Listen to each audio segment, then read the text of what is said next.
নিয়মিত হোমিওপ্যাথি বিষয়ক কন্টেন্ট পেতে হোমিও স্টাডির সাথে থাকুন। তো আজকের যে আলোচ্য বিষয় হচ্ছে ডক্টর কেন্ট সাহেবের 12 অবজারভেশন। তো একটা বিষয় আমরা জানি যে স্বাধীনতা অর্জনের চেয়ে রক্ষা করা বেশি কঠিন। ঠিক আমাদের হোমিওপ্যাথদেরও হচ্ছে এই প্রবাদটি খুবই প্রযোজ্য আমাদের হোমিওপ্যাথদের জন্য, যে আমাদের একটি ওষুধ নির্বাচন একটি পেশেন্টের জন্য ব্যক্তি স্বাতন্ত্র করে একটি ওষুধ নির্বাচন অনেক কঠিন।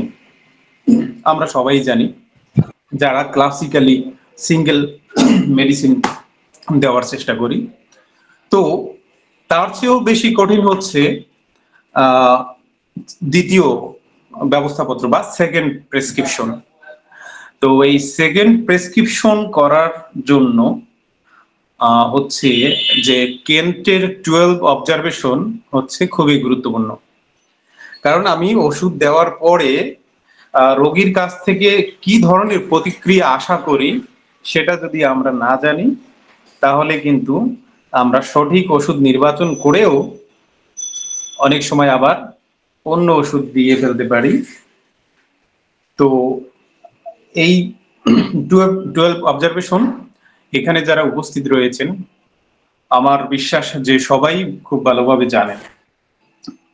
কিন্তু তারপরও হচ্ছে আবার একটু গ্রুপ স্টাডির মতো যদি হয়ে যায় তাহলে মনে হয় খারাপ হয় না। তো আমি দেখছি যদি একটু সহজ করে উপস্থাপন করা যায় কিনা। আমি একটু শেয়ার স্ক্রিনে যাচ্ছি।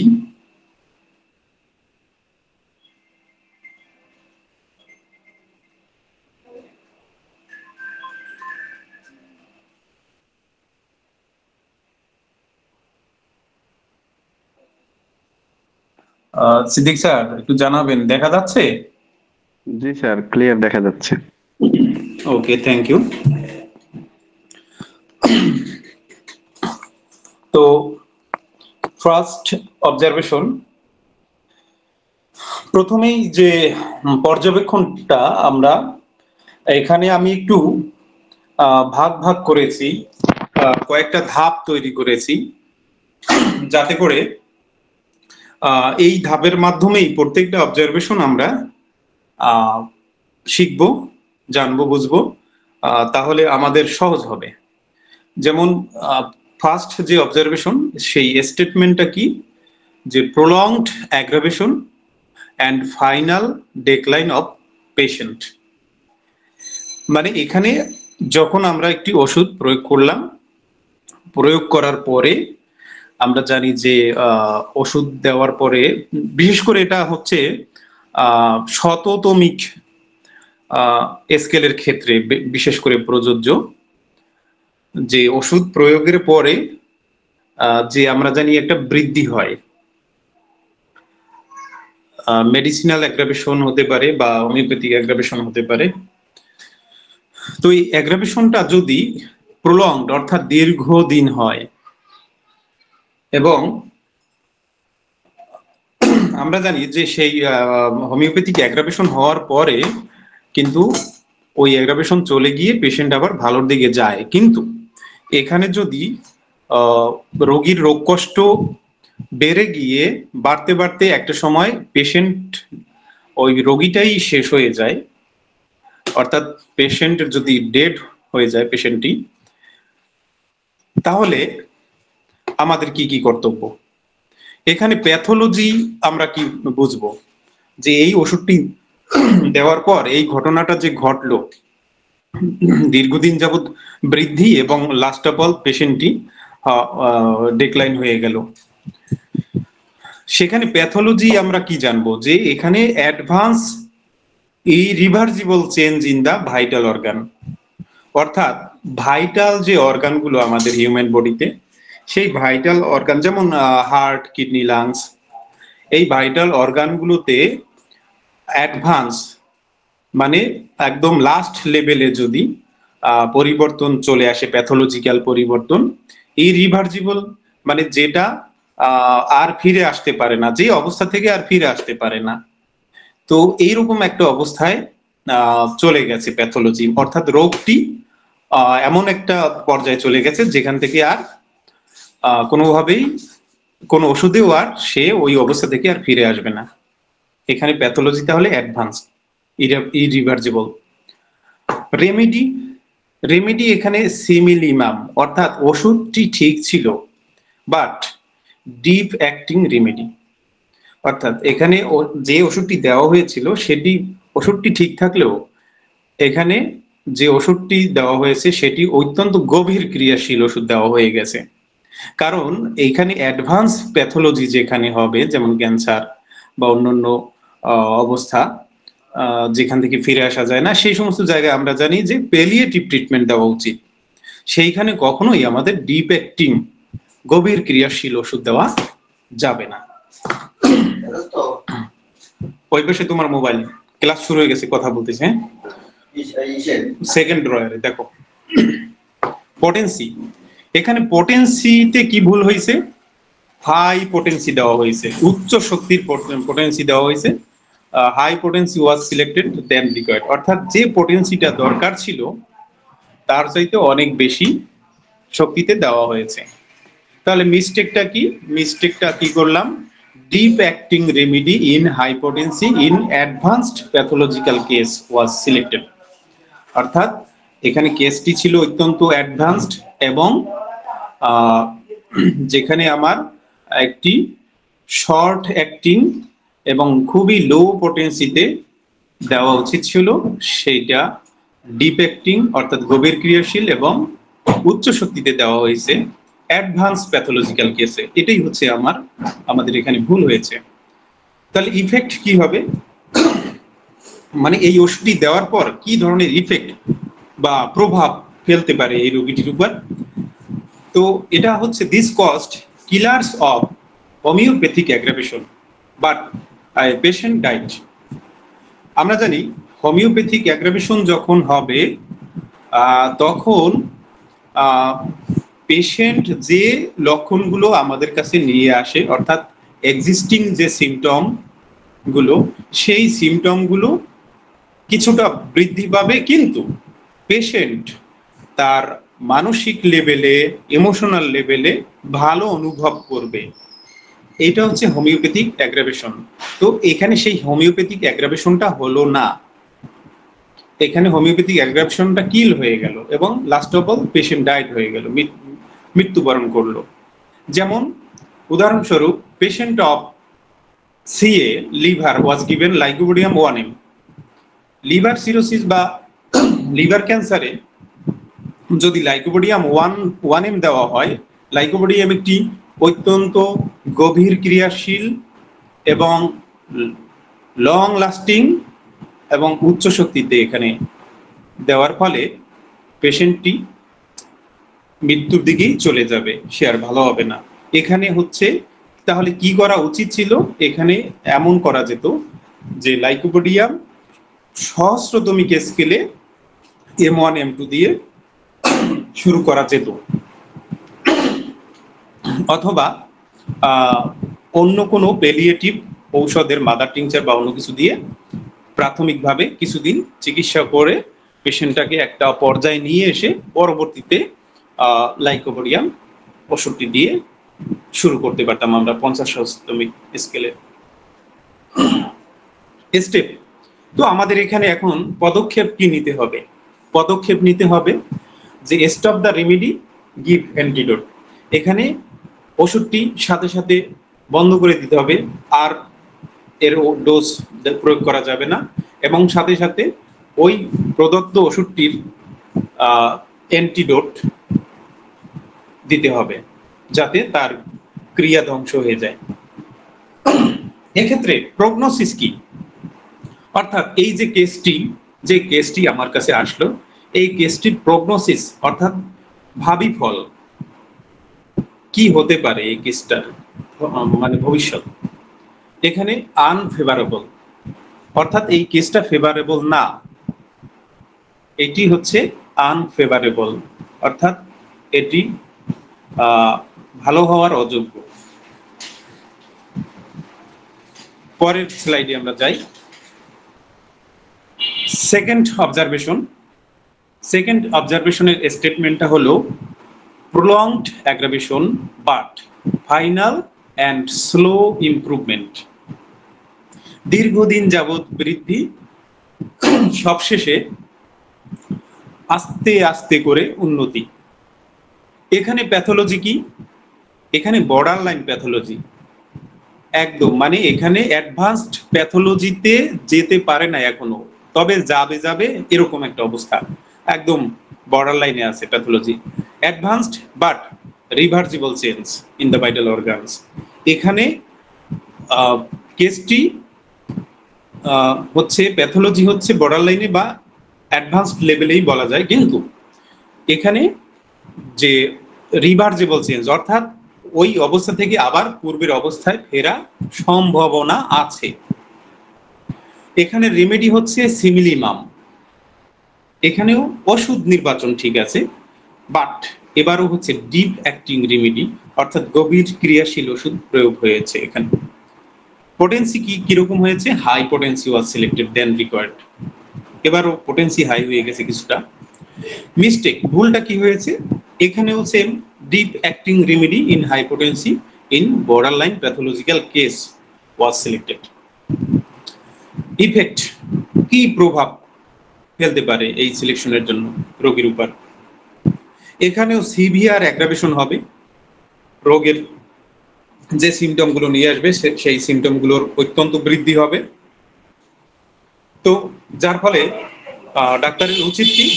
Doctor should have selected superficial remedy in low potency. যেহেতু এটা গভীর একটা বর্ডারলাইন প্যাথোলজি, এই সমস্ত কেসে ডাক্তারদের উচিত হচ্ছে একটা প্রাথমিকভাবে যে একদম সুপারফিশিয়াল যে সিমটমগুলো, সেই সিমটমগুলো একটা লো পোটেন্সির ওষুধ দিয়ে দিয়ে আস্তে আস্তে রোগীটাকে মোটামুটি একটা পর্যায়ে এনে পরবর্তীতে হচ্ছে কনস্টিটিউশনাল ধাতুগত ঔষধ দিয়ে ট্রিটমেন্ট শুরু করা উচিত। স্টেপ, পদক্ষেপ কি নেওয়া উচিত? এখানে স্টপ দ্য রেমেডি এবং প্লাসেবো দিতে হবে। প্লাসেবো দিয়ে অপেক্ষা করলে এই অ্যাগ্রাভেশন অচিরেই শেষ হয়ে যাবে। এখানে প্রগনোসিস কি? ভাবি ফল হচ্ছে ফেভারেবল, এই কেসটা আরোগ্যযোগ্য। থার্ড অবজারভেশন, এখানে হচ্ছে অ্যাগ্রাভেশন ইজ কুইক। ওষুধ প্রয়োগের পর যে অ্যাগ্রাভেশন বা বৃদ্ধি হবে সেটা খুব দ্রুত এবং শর্ট, অল্প সময়ের জন্য, এবং স্ট্রং উইথ র্যাপিড ইমপ্রুভমেন্ট। ওষুধটি প্রয়োগের পরেই খুব দ্রুত এবং অল্প সময়ের জন্য বৃদ্ধি হবে এবং বৃদ্ধিটা খুব শক্তিশালী। সাথে সাথে আবার অল্প সময়ের মধ্যে এই বৃদ্ধির অবস্থা চলে গিয়ে আবার দ্রুত রোগীর শারীরিক মানসিক অবস্থার উন্নতি শুরু হচ্ছে। আচ্ছা, এখানে তাহলে প্যাথোলজি কি? এখানে pathology functional superficial change in organs. এখানে প্যাথোলজিক্যাল পর্যায়ে যায়নি সমস্যা, এই রোগটা প্যাথোলজিক্যাল পর্যায়ে যায়নি, ফাংশনাল ডিস্টারবেন্স এবং সুপারফিশিয়াল চেঞ্জ ছিল অর্গানে, গভীর কোনো পরিবর্তন হয়নি। এখানে রেমেডি সিমিলিমাম, এখানে ওষুধ সঠিক নির্বাচিত হয়েছে, তবে পোটেন্সি এখানে কারেক্ট এক্সেপ্ট লিটল হায়ার, এখানে সামান্য একটু শক্তি বেশি হয়ে গেছে, বাদ বাকি সব ঠিক আছে। মিস্টেক, ভুলটা কি? এখানে little higher potency was selected, অর্থাৎ সামান্য হচ্ছে একটু হাই পোটেন্সি সিলেক্টেড হয়েছে। ইফেক্ট, কি ধরনের প্রভাব ফেলতে পারে রোগীর উপর? এখানে অ্যাগ্রাভেশন বৃদ্ধি হয়েছে due to little higher potency, সামান্য উচ্চতর শক্তির জন্য। পদক্ষেপ কি নিতে হবে? স্টপ দ্য রেমেডি, ওষুধ প্রয়োগ বন্ধ করে দিতে হবে, প্লাসিবো দিতে হবে, অপেক্ষা করতে হবে, দ্রুতই উন্নতি শুরু হবে। এখানে ভাবি ফল অবশ্যই ফেভারেবল।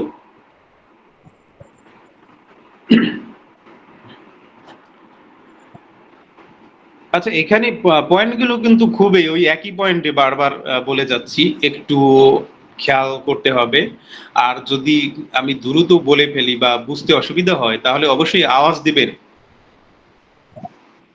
কারো যদি বুঝতে অসুবিধা হয়। এবারে ফোর্থ অবজারভেশন। সিদ্দিক স্যার, শোনা যাচ্ছে তো? জি স্যার, ক্লিয়ার শোনা যাচ্ছে, আপনি কন্টিনিউ করুন। Thank you. এখানে স্টেটমেন্ট কি? No aggravation whatever or no aggravation with recovery of patient। এখানে হচ্ছে কোনো ধরনের বৃদ্ধি নেই, রোগের কোনো ধরনের বৃদ্ধি নেই বা কোনো উন্নতি আপাতত নেই ঔষধ প্রয়োগের সাথে সাথে। এখানে প্যাথোলজি হচ্ছে ফাংশনাল, কার্যগত পরিবর্তন, ফাংশনাল ডিস্টারবেন্স, এবং সুপারফিশিয়াল, বাহ্যিক কিছু পরিবর্তন অর্গানে, কোনো ডিপ কোনো প্যাথোলজি নাই। এখানেও রেমেডি সিমিলিমাম অর্থাৎ সদৃশতম ওষুধ নির্বাচিত হয়েছে। পোটেন্সি একদম কারেক্ট, এখানে কোনো ভুল নাই। এখানে মিস্টেক, নো মিস্টেক, কোনো ভুল হয়নি। এখানের ইফেক্ট কি হবে? Patient is relieved of his sufferings. আস্তে আস্তে রোগীর হচ্ছে সাফারিংস গুলো, কষ্টগুলো দূর হতে থাকবে। এবং স্টেপ কি নিতে হবে? এবারও হচ্ছে দ্য রেমেডি, ওষুধ বন্ধ করে দিতে হবে, ক্লাসে দিতে হবে, ওয়েট করতে হবে। প্রগনোসিস ফেভারেবল, এটা হচ্ছে আইডিয়াল কিউর। আমাদের যে অর্গাননের যে অ্যাফোরিজমে বর্ণিত আইডিয়াল কিউর, এটা হচ্ছে সেই ফোর্থ অবজারভেশনের, সেটা হচ্ছে আইডিয়াল কিউর। তবে এখানে একটা ব্যাপার আছে, যদি সামান্য একটু বৃদ্ধি হয়, আমরা যারা জুনিয়র ডাক্তার একদম, যারা তেমন কিছু জানি না, তাদের ক্ষেত্রে সামান্য একটু অ্যাগ্রাভেশন হলে শুরুতে সুবিধা হয় বুঝতে। আর যদি কোনো অ্যাগ্রাভেশন না হয় শুরুতে, তাহলে অনেক সময় একটু সন্দেহ লাগে। তবে থার্ড অবজারভেশনটা কিন্তু জুনিয়র ডাক্তারদের জন্য খুবই ভালো, সামান্য বৃদ্ধি হবে। তবে বৃদ্ধি হবে যে সমস্ত লক্ষণ নিয়ে আসবে পেশেন্ট, সেই সমস্ত লক্ষণের। ফিফথ অবজারভেশন, এখানে হচ্ছে স্টেটমেন্ট হচ্ছে দ্য এমএল come first and the aggravation comes afterwards. এখানে অ্যামিলিওরেশন অর্থাৎ ওষুধ প্রয়োগের সাথেই যদি রোগীর এই যে লক্ষণগুলো নিয়ে আসবে, সেই লক্ষণগুলো যদি কমা শুরু হয়, কিন্তু কিছুদিন পর আবার যদি বৃদ্ধি শুরু হয়, তাহলে এখানে প্যাথোলজি কি হবে? এখানে severe cases or disease like asthma, psoriasis having remissions, অর্থাৎ এই ধরনের কেসের প্যাথোলজিটা হচ্ছে কি, যে এটা অত্যন্ত মারাত্মক কিছু রোগ ব্যাধি, যেমন শ্বাসকষ্ট, সোরিয়াসিস, এগুলো হচ্ছে কিছুদিন ভালো থেকে আবার ব্যাক করে। এখানে রেমেডি সিলেকশন সিমিলিমাম, অর্থাৎ রেমেডি সিলেকশন ঠিক আছে, but remedy was not defective. এইখানে যে ব্যাপারটা হয়েছে, যে এখানে রেমেডিটা, এই ডিজিজগুলো হচ্ছে ক্রনিক ডিজিজ। এই ক্রনিক ডিজিজের পেছনে থাকে মায়োজোমেটিক বাধা, বিভিন্ন মায়োজোমেটিক ব্লক থাকে এবং বিভিন্ন লেয়ার সৃষ্টি হয় মায়োজোমের, যার ফলে এইখানে সুপারফিশিয়াল রেমেডি যদি সিলেক্ট করা হয়, তাহলে কিছুদিনের জন্য ভালো অনুভব করলেও আবার সমস্যাগুলো পুনরায় ফিরে আসে। তাহলে এখানে রেমেডি ঔষধ ঠিক ছিল, কিন্তু এটি হচ্ছে গভীর ক্রিয়াশীল নয়। Superficial, not constitutional in severe curable cases. কেসগুলো এটা কিউরেবল কেস, বাট এখানে ধাতুগত ওষুধ নির্বাচিত হয়নি, সুপারফিশিয়াল ওষুধ নির্বাচিত হয়েছে। পোটেন্সি সঠিক ছিল, right, but may not be sufficient to reach pathology if case is curable. এখানে কথা আছে, এখানে যদি কেসটি কিউরেবল হয় সেক্ষেত্রে প্রযোজ্য, যদি কিউরেবল না হয় সেক্ষেত্রে অন্য কথা। কিন্তু এখানে in case of curable case এখানে পোটেন্সি সঠিক ছিল, কিন্তু এর যে ক্রিয়ার পরিধি ওষুধটির দীর্ঘ ক্রিয়াশীল ওষুধ দেওয়া হয়নি, যার ফলে ওর যে ডিপ প্যাথোলজিতে পৌঁছানোর মতো সাফিসিয়েন্ট ক্রিয়া শক্তি ছিল না। ভুলটা কি হয়েছে এখানে? এখানে ওষুধ গভীর ক্রিয়াশীল ছিল না, কনস্টিটিউশনাল ছিল না ওষুধটি। এখানে কি করতে হবে? ইফেক্ট কি হতে পারে, কি প্রভাব কি হতে পারে? ডিজিজ ইজ প্রোগ্রেসিং, অর্থাৎ রোগটি বা ওই লক্ষণগুলো প্রোগ্রেস করতে থাকবে, সামনের দিকে আগাতে থাকবে, বাড়তে থাকবে। পদক্ষেপ কি নিতে হবে? রি এক্সামিন দ্য কেস, কেসটিকে পুনরায় আবার অ্যানালাইসিস করতে হবে, যাতে করে একটা সিমিলিমাম ধাতুগত ঔষধ নির্বাচন করা যায় গভীর ক্রিয়াশীল। এখানে প্রগনোসিস কি? এখানে unfavourable incurable cases and favourable in curable cases. তো এখানে বলা হয়েছে যদি কেসটি কিউরেবল হয় তাহলে বাবি ফল হচ্ছে ফেভারেবল, আর যদি কেসটি কিউরেবল না হয়, ইনকিউরেবল হয়, তাহলে এখানে বাবি ফল হচ্ছে আনফেভারেবল। সিক্সথ অবজারভেশন, এখানে হচ্ছে স্টেটমেন্টটি হচ্ছে too short relief of symptoms. যে রোগী যে সিমটম বা রোগকষ্টগুলো নিয়ে আসে সেগুলো খুব অল্প সময়ের জন্য ভালো অনুভব হয়, আবার সেই আগের অবস্থায় ফিরে যায়। তো এখানে pathology functional, superficial change in organs, এখানেও প্যাথোলজি খুব একটা ডিপ না, সুপারফিশিয়াল চেঞ্জ এবং ফাংশনাল পরিবর্তন। রেমেডি এখানে সিমিলিমাম, পোটেন্সিও রাইট, মিস্টেক এখানে no mistake, but the patient may be interfering with the action of the remedy. এইখানে ডাক্তারের ভুল ছিল না, এইখানে কি করতে পারে পেশেন্ট নিজে, আমাদের যে ওষুধ দেওয়ার সাথে যে ডায়েট দেওয়া হয়, ডায়েট অ্যান্ড রেজিমেন্ট, পথ্যপাথ্য বা কিছু নিষেধ করা হয়, সেই নিষেধ হয়তো এই ওষুধটা প্রয়োগের পর রোগী এমন কোনো খাবার খেয়েছে বা এমন কোনো কেমিক্যালস এর ঘেরান শুকেছে, এমন কিছু করেছে যেটাতে হচ্ছে ওই ওষুধের ক্রিয়া নষ্ট হয়ে গেছে বা ওষুধের ক্রিয়াটা সঠিকভাবে করতে পারেনি। এখানে effect patient was ameliorated for short period, মানে এখানে সামান্য সময়ের জন্য পেশেন্ট ভালো অনুভব করছিল, কিন্তু পেশেন্টের নিজের ভুলের কারণে ওষুধের অ্যাকশন শেষ হয়ে গেছে, যার জন্য সমস্যাগুলো আবার ফিরে আসছে। এখানে পদক্ষেপ কি? Advice the patient to avoid handling chemicals, perfumes.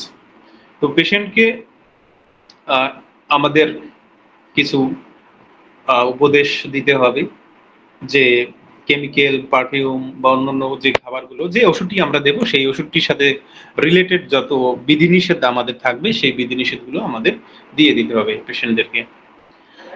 এখানে প্রগনোসিস হচ্ছে আনফেভারেবল অ্যাজ অবস্টেকলস ইন কিউর। এইখানে হচ্ছে এই কিউর বা এই আরোগ্যের পথে একটা বাধা সৃষ্টি করছে পেশেন্ট নিজেই, যার জন্য কেসটি এখানে আনফেভারেবল হয়েছে। কিন্তু যদি আবার পেশেন্টকে পরবর্তীতে বুঝিয়ে তাকে বিধিনিষেধ দিয়ে দেওয়া হয় এবং সেভাবে যদি সে মেনে চলে তাহলে কেসটি কিন্তু ফেভারেবল। সেভেন্থ অবজারভেশন স্টেটমেন্ট, এখানে full time amelioration yet no special relief. এখানে বলছে কি ফুল টাইম অ্যামিলিয়েশন অর্থাৎ পেশেন্ট যে কষ্টকর লক্ষণগুলো নিয়ে আসে সেই সিমটমগুলোর লক্ষণগুলোর উপশম বোধ হয় বটে, কিন্তু নো স্পেশাল রিলিফ বলতে এখানে আমরা যেটা পূর্বে বলেছিলাম যে হোমিওপ্যাথিক অ্যাগ্রাভেশন, যে হোমিওপ্যাথিক অ্যাগ্রাভেশন হলে এক্সিস্টিং বা বর্তমানের যে লক্ষণগুলো সেই লক্ষণগুলো বৃদ্ধি পেলেও মন বা আবেগীয় স্তরে তার একটা গুড ফিলিংস হয়, একটা ভালো লাগা অনুভব হয়। তো এখানে হোমিওপ্যাথিক অ্যাগ্রাভেশনের যে ওই লক্ষণগুলোর যে বৃদ্ধি, সেই বৃদ্ধির সময়টা চলে গিয়ে পরবর্তীতে তার কষ্টকর লক্ষণগুলো ভালো অনুভব হয়, সেই সাথে সাথে মানসিক আবেগীয় স্তরেও ভালো অনুভব হয়। এইটা হওয়ার কথা, এইটা হচ্ছে স্পেশাল রিলিফ। কিন্তু সেই স্পেশাল রিলিফটা যদি না হয় তাহলে এখানে প্যাথোলজি কি? Patient has compromised his living in health with one kidney or TB or some congenital defects. এইখানে তাহলে ডাক্তার বা পেশেন্ট কারোরই কিছু করার নাই। এখানে পেশেন্টের কিছু এমন সমস্যা যা কম্প্রোমাইজড করেই বেঁচে থাকতে হয়। এখানে অনেক পেশেন্ট আছে একটা কিডনি আছে তার। আমি একটা পেশেন্ট পেয়েছিলাম, ল্যাকেসিসের পেশেন্ট। এই মহিলার হচ্ছে ইউটেরাস ছিল না। তো এই পেশেন্টটা, আমার যে পেশেন্টটা ল্যাকেসিসে অনেক সমস্যা ছিল তার, ডায়াবেটিস, তারপরে হচ্ছে বেড শোর হয়ে গেছিল হাতে পায়ে।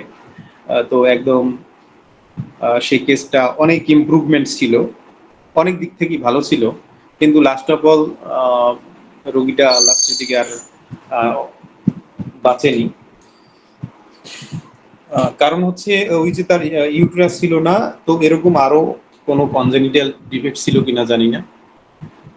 তো টিবি, যেমন যদি অ্যাডভান্স টিবি রোগী কেউ হয়, সেই ক্ষেত্রে যদি আমাদের কনস্টিটিউশনাল সিমিলার বা সিমিলিমাম ওষুধ দেওয়াও হয়, সেক্ষেত্রেও কিন্তু রোগীর ওই অ্যামিলিয়েশন হলেও স্পেশাল রিলিফ সেটা হবে না।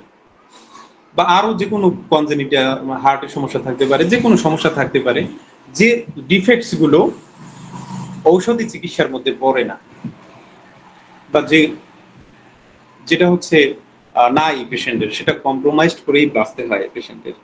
তো এই ক্ষেত্রে হচ্ছে এই ধরনের আমরা অবজার্ভ করব যে full time amelioration but no special relief. এখানে ওষুধ কিন্তু সঠিকই নির্বাচিত হয়েছে, পোটেন্সিও সঠিক, কোনো মিস্টেক হয় নাই। এখানে যে প্রভাব পড়তে পারে সেটা কি? Patient is relieved but some sufferings are always there. কারণ ওই যে একটা অর্গান জন্মগতভাবেই না থাকার ফলে তার এই সাফারিংস বয়েই বেড়াতে হবে সারা জীবন, কিছু করার নাই। এখানে পদক্ষেপ কি? কন্টিনিউ দ্য মেডিসিন এলএম পোটেন্সিতে, বিশেষ করে ওষুধটি চালিয়ে যেতে হবে এলএম পোটেন্সিতে যতদিন সে ভালো থাকে। প্রগনোসিস এখানে unfavourable due to underlying pathology. এখানে প্রগনোসিস আনফেভারেবল, অর্থাৎ এই রোগীকে কখনো শতভাগ সুস্থ করা যাবে না, যেহেতু এর ভেতরে একটি কনজেনিটাল প্যাথোলজি আছে। এইথ অবজারভেশন, এখানে স্টেটমেন্ট হচ্ছে some patient prove every medicine they get idiosyncrasy. কিছু রোগী আছে যে ওষুধই দেওয়া হোক, একদম সিমিলিমাম ওষুধ দেওয়ার পরও সেই ওষুধের প্রুভিং সিমটমগুলো সেই রোগীর মধ্যে প্রাপ্ত হয় বা অবজারভেশনে পাওয়া যায়। এই সমস্ত পেশেন্টদেরকে আমরা বলি ইডিওসিনক্রেটিক পেশেন্ট, অদ্ভুত ধরনের, অর্থাৎ এতটাই সে সাসেপ্টিবল, সেন্সিটিভ, যে কোনো ওষুধেই দেওয়া হোক না কেন সেই ওষুধের প্রুভিং সিমটম সে শো করে। এখানে প্যাথোলজি নট রিলেটেড, এখানে কোনো প্যাথোলজির ব্যাপার নাই। Symptoms of remedy administered appear in patient, এখানে যে মেডিসিনটি দেওয়া হবে সেই মেডিসিনের সিমটমগুলো পেশেন্টের ভিতরে পরিলক্ষিত হবে। এখানে রেমেডি সিমিলিমাম, পোটেন্সিও সঠিক, মিস্টেক নেই। এখানে ইফেক্ট হচ্ছে প্রুভ এভরি মেডিসিন, মানে যে মেডিসিনই দেওয়া হোক সেই মেডিসিনেরই প্রুভিং সিমটম দেখা দেবে। এক্ষেত্রে আমাদের কি করতে হবে, স্টেপ নিতে হবে, স্টপ দ্য রেমেডি, গিভ প্লাসেবো, ওষুধ বন্ধ করে দিয়ে প্লাসেবো দিয়ে আগাতে হবে। এখানে প্রগনোসিসটা কি, ভাবি ফল হচ্ছে ডিফিকাল্ট টু কিউর। এক্ষেত্রে এই সমস্ত পেশেন্ট আরোগ্য করা খুবই খুবই ডিফিকাল্ট, এমনকি এদেরকে আরোগ্য করা যায়ই না। তো এক্ষেত্রে এরা হচ্ছে দে আর গুড প্রুভার্স। আমাদের ওষুধ প্রুভিং এর ক্ষেত্রে এই ইডিওসিনক্রেটিক পেশেন্টরা খুবই গুড প্রুভার্স। 10th অবজারভেশন, আচ্ছা 8th অবজারভেশনের পরে আমরা আসছি 10th অবজারভেশনে। কারণ হচ্ছে 9th অবজারভেশন যেটা, সেটা হচ্ছে আমাদের এই সেকেন্ড প্রেসক্রিপশনের সাথে রিলেটেড না। 9th অবজারভেশনটা হচ্ছে ড্রাগ প্রুভিং এর ক্ষেত্রে, ড্রাগ প্রুভিং এর সময় কি কি সিমটম অ্যারাইজ হবে, কিভাবে কি, সেই বিষয় নিয়ে সেই রিলেটেড কথাবার্তা, সেটা এখানে প্রয়োজন নেই। 10th observation statement, new symptoms appear after the administer if the remedy, administer of the remedy হবে। New symptoms appear after the administer of the remedy, অর্থাৎ ঔষধ প্রয়োগের পর যদি নতুন নতুন লক্ষণ দেখা দেয়, তাহলে এক্ষেত্রে প্যাথোলজির সাথে কোনো সম্পর্ক নাই। রেমেডিটা এখানে কি হয়েছে, রং সিলেকশন হয়েছে, অর্থাৎ ওষুধ সিলেকশন এবার ভুল হয়েছে, এবং পোটেন্সি এখানে রিলেটেড না, যেহেতু এখানে ওষুধটাই ভুল নির্বাচিত হয়েছে, যার জন্য ওই প্রদত্ত ঔষধের কিছু লক্ষণ প্রকাশ পেতে পারে যা রোগীর মধ্যে ছিল না আগে, নতুন লক্ষণ একদম। তাহলে এটা ওষুধ ভুল সিলেকশন হয়েছে। মিস্টেক, হ্যাঁ অবশ্যই মিস্টেক, ভুল হয়েছে। ইফেক্ট কি, patient goat new symptoms of the remedy administered, অর্থাৎ পেশেন্টকে যে ওষুধটি দেওয়া হয়েছে সেই ওষুধের লক্ষণ, সেই ওষুধের অনেক লক্ষণই পেশেন্টের মধ্যে দেখা দিবে। এক্ষেত্রে পদক্ষেপ কি নিতে হবে, ওষুধটি সাথে সাথে বন্ধ করে দিয়ে যদি ওই লক্ষণগুলো, আগে যে ভুল ওষুধটি দেওয়া হয়েছে সেই ওষুধের লক্ষণগুলো যদি এখনো পারসিস্ট করে বা এখনো বর্তমান থাকে, তাহলে অ্যান্টিডোট, ক্রিয়ানাশক প্রয়োগ করতে হবে, এবং পরবর্তীতে রিভিউ কেস, অ্যাগেন কেসটিকে আবার ভালো করে রিভিউ করে আবার সঠিক ওষুধ প্রয়োগের চেষ্টা করতে হবে। প্রগনোসিস এক্ষেত্রে আনফেভারেবল, যেহেতু নির্বাচন ভুল হয়েছে সেহেতু ভাবি ফল আশাই করা যায় না, আনফেভারেবল। এবারে 11th observation statement, old symptoms reappeared after the administer of the remedy. এবারে কি হলো যে ওষুধটি প্রয়োগের পর পুরাতন যে চাপা দেওয়া লক্ষণগুলো, সেই লক্ষণগুলো প্রকাশ পেতে শুরু হচ্ছে। এক্ষেত্রে প্যাথোলজি হচ্ছে রিভার্সিবল, এটি হচ্ছে অর্থাৎ রোগটি আবার পুনরায় তার সুস্থ অবস্থায় রোগীটি আসতে পারবে। রেমেডি এখানে সিমিলিমাম, সদৃশতম ওষুধ নির্বাচিত হয়েছে। পোটেন্সি কারেক্ট, পোটেন্সিও সঠিক আছে। Mistake no, no mistake. এখানে Hering's law of কিউর was followed. আমরা জানি হেরিংস ল অফ কিউর, হেরিংস ল অফ কিউর অনুযায়ী যে কোন রোগীর মধ্যে একাধিক রোগ যখন বিভিন্ন অপচিকিৎসার মাধ্যমে একটার পর একটা সাপ্রেসড করতে করতে চাপা দিতে দিতে যায়, তখন হোমিওপ্যাথিক সঠিক ওষুধ যদি প্রয়োগ হয়, তখন সর্বশেষ যে লক্ষণটি দেখা দিবে সেই লক্ষণটি আগে ভালো হয়ে তার পেছনের দিকে যে চাপা পড়া লক্ষণগুলো সেগুলো আবার দেখা দেবে।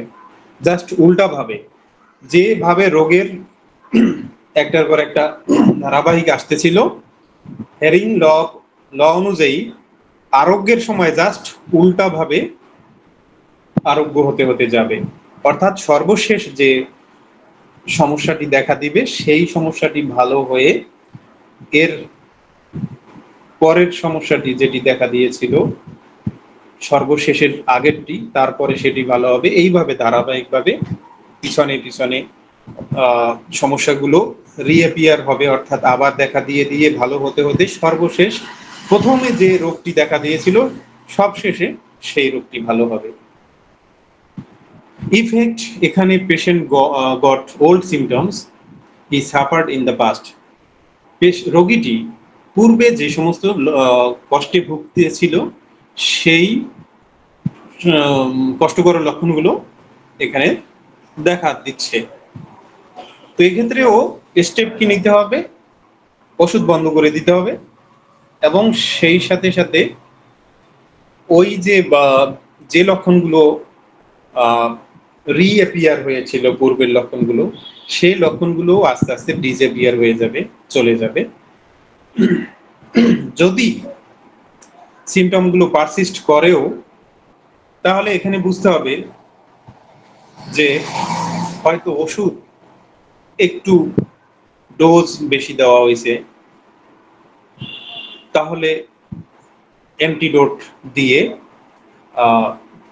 এটার যে বেশি ডোজের যে কুফলটা সেটা নষ্ট করে দেওয়া যেতে পারে।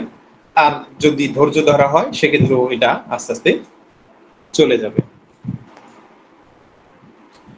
Last observation, 12 observation, 12th statement কি? সিমটমস টেক রং ডিরেকশন, অর্থাৎ লক্ষণ ভুল পথে পরিচালিত হচ্ছে। হ্যালো হ্যালো সিদ্দিক স্যার, আমার কথাগুলো মানে শোনা যাচ্ছে স্যার, কিন্তু ইকো হচ্ছিল কেন জানি স্যার। এখন কন্টিনিউ করুন। আচ্ছা এই যাচ্ছি। আচ্ছা, কারো মনে হয় অন আছে মনে হয় মাইক্রোফোন। স্যার ওইটা আমরা দেখতেছি। এখানে হচ্ছে প্যাথোলজি নট রিলেটেড, এখানে রেমেডি হচ্ছে রং সিলেকশন। এখানে ওষুধ ভুল নির্বাচিত হয়েছে, পটেন্সি সেহেতু নট রিলেটেড, মিস্টেক হয়েছে। ইফেক্ট কি? Patient goat new symptoms as the disease progressed more deeper affecting উদাহরণস্বরূপ the skin complaints got better and now the patient suffers from asthma. This is against Hering's law of Q. এখন একটা patient আমাদের কাছে একই সাথে তার শরীরে চুলকানি, চর্মরোগ আছে, সাথে শ্বাসকষ্টের সমস্যাও হয়। তো এখানে দেখা গেছে যে পূর্বে তার চর্মরোগ হয়েছিল, যার অপচিকিৎসা হয়েছে, যার ফলে কিছুদিন বা কিছু বছর পরে তার এখানে অ্যাজমা বা শ্বাসকষ্ট দেখা দিয়েছে। তো বর্তমানে আবার শ্বাসকষ্ট তো বর্তমান আছে, আবার ওই চর্মরোগও দেখা দিয়েছে। এখন এইখানে যদি ওষুধ প্রয়োগের পর চর্মরোগ ভালো হয়ে শ্বাসকষ্টটা হয়তো কিছু কম ছিল সামান্য, কিন্তু শ্বাসকষ্টটা বেড়ে গেল, তাহলে হেরিংস ল অনুযায়ী এটা রং ডিরেকশন। কারণ হেরিংস ল এর আরেকটা সূত্র হচ্ছে যে আরোগ্যের যে গতিপথ সেটা হচ্ছে ভাইটাল অর্গান থেকে, অর্থাৎ খুবই গুরুত্বপূর্ণ যে অর্গান থেকে আগে ভালো হওয়া শুরু হবে, পরবর্তীতে কম গুরুত্বপূর্ণ অর্গান বা সিস্টেমের সমস্যা ভালো হবে। তাহলে স্কিন একটি কম গুরুত্বপূর্ণ অর্গান, তো স্কিনের এখানে চর্মরোগটি এখানে ডিজেপিয়ার হয়ে ফুসফুসের কষ্ট বা হাঁপানি দেখা দিল। এটা হচ্ছে হেরিং ল এর বিরুদ্ধ আচরণ। তো এক্ষেত্রে আমাদের ওষুধটি ভুল নির্বাচিত হয়েছে, বুঝতে হবে। এই ভুলটা কিন্তু আমরা খুব বেশি করি যারা আমি একটি পেশেন্টের ক্ষেত্রে একটি পেশেন্ট আমি পেয়েছিলাম যে হাতে তার চর্মরোগ, হাতের তালুতে, পায়ের তালুতে চর্মরোগের অবস্থা এমন যে ফাটা ফাটা চর্মরোগ হাতে, পায়ের চামড়ায়, এবং এমন ফাটা যে সেখান থেকে রক্ত পর্যন্ত বের হয়ে যায়। তো আমরা যারা জুনিয়র অবস্থায় এই ফাটা থেকে রক্ত বের হওয়া এবং শীতকালে বৃদ্ধি, তারপরে এটা অনেকে মনে করি যে এটা পেট্রোলিয়ামের সাথে তো কিছুটা যায়, তখন জিজ্ঞেস করি যে আপনার গাড়িতে উঠলে চড়তে কোনো অসুবিধা হয় কিনা, বমি টমি হয় কিনা। যদি বলে হ্যাঁ হয়, তাহলে চট করে, আমি সেই ভুলটা করছি যে চট করে আমি পেট্রোলিয়াম M2 দিয়ে শুরু করছি। হ্যাঁ, একদম মোটামুটি 2 সপ্তাহের মধ্যেই তার হাত ভালো হয়ে গেছে, হাতের সমস্যাগুলো ভালো হয়ে গেছে একদম 2 সপ্তাহের মধ্যে। অল্প কিছু ফাটা দেখাচ্ছে, অনেক ফাটা ছিল যেখান থেকে রক্ত বের হয়ে যায়। তো রোগী খুশি যে খুব, ডাক্তার তো খুব ভালো, ম্যাজিক গটাই ফেলছে। কিন্তু রোগী এসে বলল এই তো আমার হাত তো অনেকটাই ভালো হয়ে গেছে, কিন্তু আরো যে লক্ষণগুলো, যেমন রোগী বলতেছে এবার আমার কিন্তু খাওয়া দাওয়া কমে গেছে এবং ঘুমটাও অত ভালো হচ্ছে না এখন। তো এবার আমি বুঝে গেছি যে ঘটনা কি হয়েছে। আসলে রোগী তো ভাবছে যে আমি ভালো হচ্ছি, কিন্তু এখানে এই যে 12th লাস্ট অবজারভেশনটা, এই ঘটনাটা হয়েছে, এখানে ভুল হয়েছে, ওষুধ নির্বাচন ভুল ছিল। এই পেশেন্টটি ছিল সিপিআর পেশেন্ট ছিল। পরবর্তীতে আবার আমি কেসটিকে রিভিউ করে ভালোভাবে ওষুধ নির্বাচন যখন করলাম, যখন আবার সিপিআর দিলাম, তার সেই সিপিআর দেওয়ার 1 সপ্তাহের মধ্যেই তার সেই হাতের ফাটা চর্মরোগ সব আবার ফিরে আসে এবং তার খাওয়া দাওয়া আবার ঘুম ঠিক হয়ে যায়। পরবর্তীতে আস্তে আস্তে সিপিআই রোগীটি সম্পূর্ণ সুস্থ হয়। তো এই যে লাস্ট অবজারভেশনটি, 12th অবজারভেশন, খুবই এইটা কিন্তু এখানে এইরকম পেশেন্টগুলোই তো বর্তমানে এখন বেশি পাওয়া যায়। যে এই যে করোনা ভ্যাকসিনেশনের পরে যে চর্মরোগ, একটা দাঁত যে মহামারী আকার ধারণ করতে, দাঁত অ্যালার্জি, চুলকানি, সেই সাথে হাঁপানি থাকে অনেকে, এই কেসগুলোতে আমরা বেশি ভুল করি। এখানে মানে চামড়ার উপর চর্মরোগ দেখেই লাফিয়ে ঝাঁপিয়ে পড়ি, তো ওইখানে যে কোনো উপায়ে কমানোর চেষ্টা করি, করতে গিয়ে অনেক ক্ষেত্রেই আমরা ভুল করে বসি। তো এই ক্ষেত্রে আমাদের এই যে অবজারভেশনগুলো, সেকেন্ড প্রেসক্রিপশন বা দ্বিতীয় ব্যবস্থাপত্র যখন আমরা দিতে যাব, তখন এই পর্যবেক্ষণগুলো খুবই গুরুত্বপূর্ণ।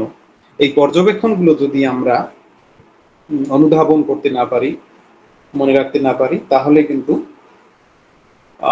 বারংবার আমরা সঠিক ওষুধ নির্বাচন করেও ভুল করব। তো পূর্বেই বলছি যে একটা আমাদের হোমিওপ্যাথিতে সঠিক পদ্ধতিতে সিঙ্গেল মেডিসিন, হোমিওপ্যাথির যে অর্গানন, সেটা মেনে যদি আমরা ওষুধ নির্বাচন করতে চাই, সেক্ষেত্রে একটি ওষুধ নির্বাচন যে কতটা কঠিন সেটা একজন ক্লাসিক্যাল হোমিওপ্যাথ ডাক্তারই জানেন। তো সেখানে যদি আবার সঠিক ওষুধটি নির্বাচন করেও আমরা পরবর্তীতে আবার ভুল করি, অনেক সময় আছে যে ওই ওষুধটির আবার পরবর্তী আরেকটা ডোজ দিয়ে দেই। যে রোগী বলতেছে, আমার আরেকটা কেস আছে কিছুদিন আগের, ল্যাকক্যানের একটা কেস। ল্যাকক্যান দেওয়ার পরে রোগীটির হচ্ছে যে ব্যথা ছিল ফ্লাইং নেচার, ব্যথার নেচারটা ছিল ফ্লাইং, অর্থাৎ মানে ব্যথাটা মনে হয় যেন একবার এখানে একবার ওখানে বিভিন্ন জায়গায় হয়, ল্যাকক্যানের চরিত্রের ব্যথা আর কি। তো অন্যান্য অনেক লক্ষণই ল্যাকক্যানের সাথেই, যেটা একদম সিমিলিমাম ওষুধ নির্বাচিত হয়েছে। তো এটা আমি সেন্টি স্কেলে দিয়েছিলাম 200 পাওয়ারে। তো 2 সপ্তাহের ওষুধ দেওয়ার পরে পেশেন্ট এসে বলছে যে আমার ব্যথা তেমন একটা কমে নাই, তেমন বলতে তেমন একটা কমেই নেই বলতে গেলে। তবে ওনার রাত্রে ঘুমানোর ক্ষেত্রে অস্থিরতা ছিল, ঘুমাতে যখন যাবে তখন সে অস্থিরতা করতো, ভালো ঘুম হতো না। তবে ঘুমটা এখন ভালো হচ্ছে এবং অন্যান্য বিষয়েও সে ভালো ফিল করতেছে বলে এই পেশেন্টটা সেকেন্ড টাইম আমার কাছে আসছে। অনেক পেশেন্টেরও সমস্যা আছে, অনেকে বুঝে না যে আমি যেটা নিয়ে গেছি সমস্যা সেইটা ভালো হইলো না, থাক বাদ দিকে এই ডাক্তার। কিন্তু এই রোগী তার ভেতরে একটা ভালো ফিলিংস হয়েছে, রোগী বুঝতে পারছে যে হ্যাঁ ওষুধে আমার কাজ হয়েছে, এই জন্য তার ব্যথাটা না কমা সত্ত্বেও সে কিন্তু সেকেন্ড টাইম আবার আমার কাছে আসছে। তাহলে এইখানে হচ্ছে হোমিওপ্যাথিক অ্যাগ্রাভেশন, এখানে যে থার্ড অবজারভেশনটা আমি বলেছিলাম সেই অবজারভেশনটা কিন্তু ওইটা এই কেসটার ক্ষেত্রে প্রযোজ্য ছিল। যাই হোক, আজকে বলছিলাম যে খুবই অল্প আলোচনা, খুব অল্পের মধ্যেই শেষ করে দিচ্ছি। তো সবাই ভালো থাকবেন, সুস্থ থাকবেন, সবার জন্য শুভকামনা ও প্রার্থনা রইল যেন সবার প্র্যাকটিস এবং ভালো হয় এবং সবার যেন সুন্দর স্বাস্থ্য থাকে, এই আশা রাখছি। ধন্যবাদ সবাইকে এত সময় আমার এই বকবকানি শোনার জন্য কষ্ট করে।